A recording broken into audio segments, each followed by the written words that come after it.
Doctor BR Ambedkar Konaseema జిల్లా రావులపాలెం మండలం కొత్త కాలనీలో హత్యకు గురైన అనిల్ సాయి కుటుంబాన్ని వైఎస్సార్సీపీ నేతలు మాజీ MP Nandigama Suresh, MLC Bommi Israel పరామర్శించారు. బాధిత కుటుంబ సభ్యులను ఓదార్చి వారికి ప్రగాఢ సానుభూతి తెలిపారు. ఈ సందర్భంగా మాట్లాడిన వారు అనిల్ సాయి హత్య కేసులో నిందితులపై కఠిన చర్యలు తీసుకుని బాధిత కుటుంబానికి న్యాయం చేయాలని ప్రభుత్వాన్ని డిమాండ్ చేశారు. కుటుంబానికి అన్ని విధాలా అండగా ఉంటామని, న్యాయం జరిగే వరకు వైఎస్సార్సీపీ తరఫున పోరాటం కొనసాగుతుందని హామీ ఇచ్చారు. అనంతరం మాజీ ఎంపీ నందిగామ సురేష్ స్థానిక డీఎస్పీతో ఫోన్లో మాట్లాడి కేసు దర్యాప్తు పురోగతిపై వివరాలు తెలుసుకున్నారు. దర్యాప్తును నిష్పక్షపాతంగా నిర్వహించి నిందితులను త్వరితగతిన అరెస్టు చేసి చట్టపరమైన చర్యలు తీసుకోవాలని కోరినట్లు తెలిపారు. ఈ కార్యక్రమంలో వైఎస్సార్సీపీ నాయకులు, కార్యకర్తలు, స్థానిక ప్రజలు పాల్గొన్నారు.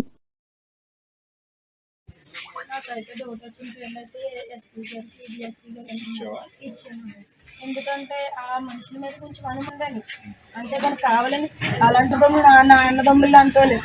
ఏంటంటే ఒక మనిషికి ఇంకో మనిషికి అలా జరగకూడదని ఈ పోరాటం అయితే చేస్తున్నాను. ఒక్కడైతే చంపలేడని ఆడే కాలు పట్టుకొని ఆడే చీకటి మైదానం అన్న 9 అయ్యేసరికి మనం ఆ గ్రౌండ్లోకి వెళ్ళామంటే చీకటి మైదానం.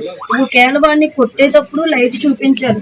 ఆ ప్లేస్లో ఎవరైనా లైట్ చూపించే ఉంటారు. అడిగి మొత్తంగా నా అనుమానం అయితే ఒక 5-4 అయితే డెఫినెట్గా ఉంటారన్న. ఒక్కడైతే మా తమ్ముడే తిరిగేసి నా ఇంటికే వచ్చేస్తాడు. అలాంటి వీళ్ళందరూ ఒకసారి పడిపోవడం వల్ల ఇంకా ఈ అబ్బాయి అయితే దొరికిపోవడం వల్ల చావు అయితే అంత దారుణంగా తల్లి కూడా చూసుకోకుండా మాకు అంత కిరాతంగా చంపేస్తారు. ఇంకో మనిషికి అలా జరగకూడదు. ఈ కాలనీలో ఎంతో మంది అన్నదమ్ములు ఉన్నారు. జోకు వల్ల చంపేశారని రాష్ట్రం అంతా అనుకుంటున్నారు. మా అమ్మగారేమో ఇంకా పిల్లోడు బతికే ఉన్నాడేమో, వస్తాడేమో అనుకుంటున్నారు.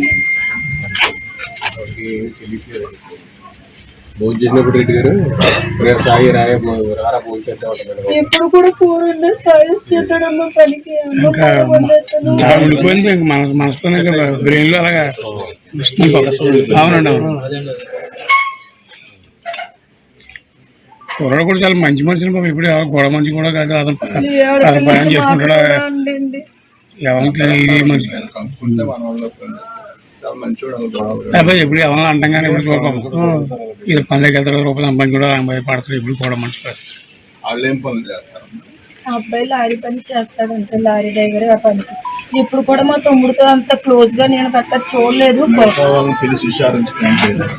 అయితే నేను సీఏ గారు మొన్న అయితే వచ్చినప్పుడు కొంచెం నాకు అన్నీ పేర్లు కూడా చెప్పాము. నేను కోర్టు కబ్జాలు చేసుకున్నాను అన్నారన్న. అయితే పేర్లు మరి ఎంక్వైరీ చేశారన్నది అయితే నాకు తెలియదు. మరి ఒకలోకి తీసుకెళ్తున్నారన్న మాట అయితే నాకు తెలిసింది. ఎవరినైతే తీసుకెళ్లారన్న విషయం అయితే నాకు ఇంకా తెలియదు.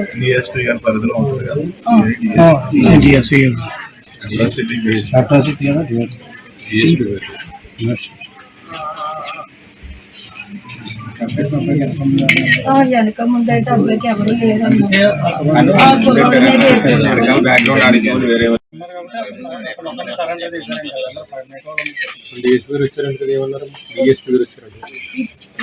వచ్చారన్న.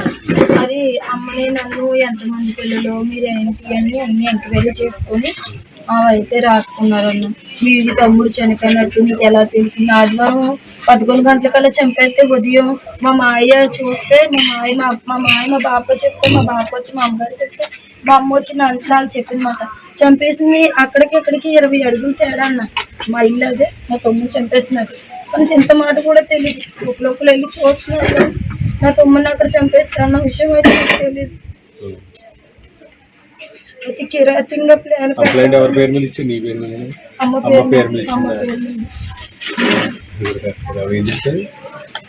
కంప్లైంట్ కూడా ఆయనే రాసుకున్నారు.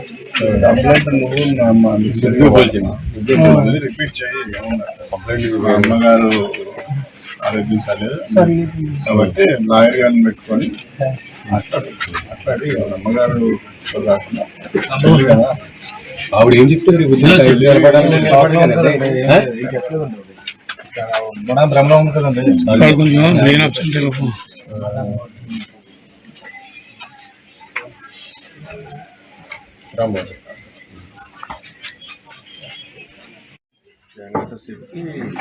పరామర్శించమంటే వచ్చారు, మీతో మాట్లాడతానంట. సార్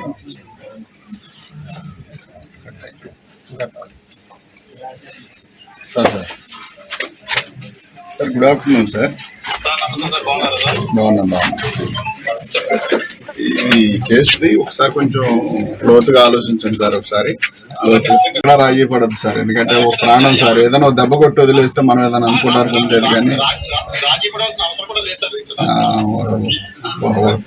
తల్లిని చూసేవాడు కూడా ఎవరు లేదు సార్. ఆమె డిప్రెషన్ లో ఉంది పాపం, చాలా ఇబ్బంది పడుతుంది.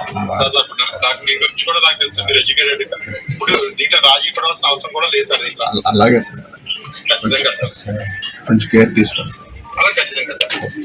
సార్. డిఎస్పీ గారు ఏమీ లేదు, ఇప్పుడు కంప్లైంట్ వాళ్ళ మదర్ ఇచ్చిందంట. కంప్లైంట్ వాళ్ళ మదర్ పేరు మీద ఉందంటున్నారు. ఆమె డిప్రెషన్ లోకి వెళ్ళిపోయింది. ఆమె ఏమీ తెలియట్లేదు. ఆ కంప్లైంట్ అవసరం అయితే మార్చుకోవాల్సి వస్తుంది సార్ వాళ్ళ సిస్టర్ పేరు మీద. అంటే ఆమె డిప్రెషన్ లోకి వెళ్ళిపోయింది సార్. రేపు పొద్దున్న ఈ విట్నెస్ లో కానీ లేదంటే ఆమె కొడుకు వస్తాడు, ఇంకా సాయి వస్తాడు, భోజనం చేస్తాడు, రారా సాయి అంటుంది.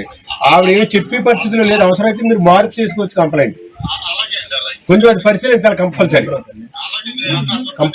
వాళ్ళ సిస్టర్ కానీ వాళ్ళ బ్రదర్ కానీ, వాళ్ళ సిస్టర్ అన్నీ తెలుసు కాబట్టి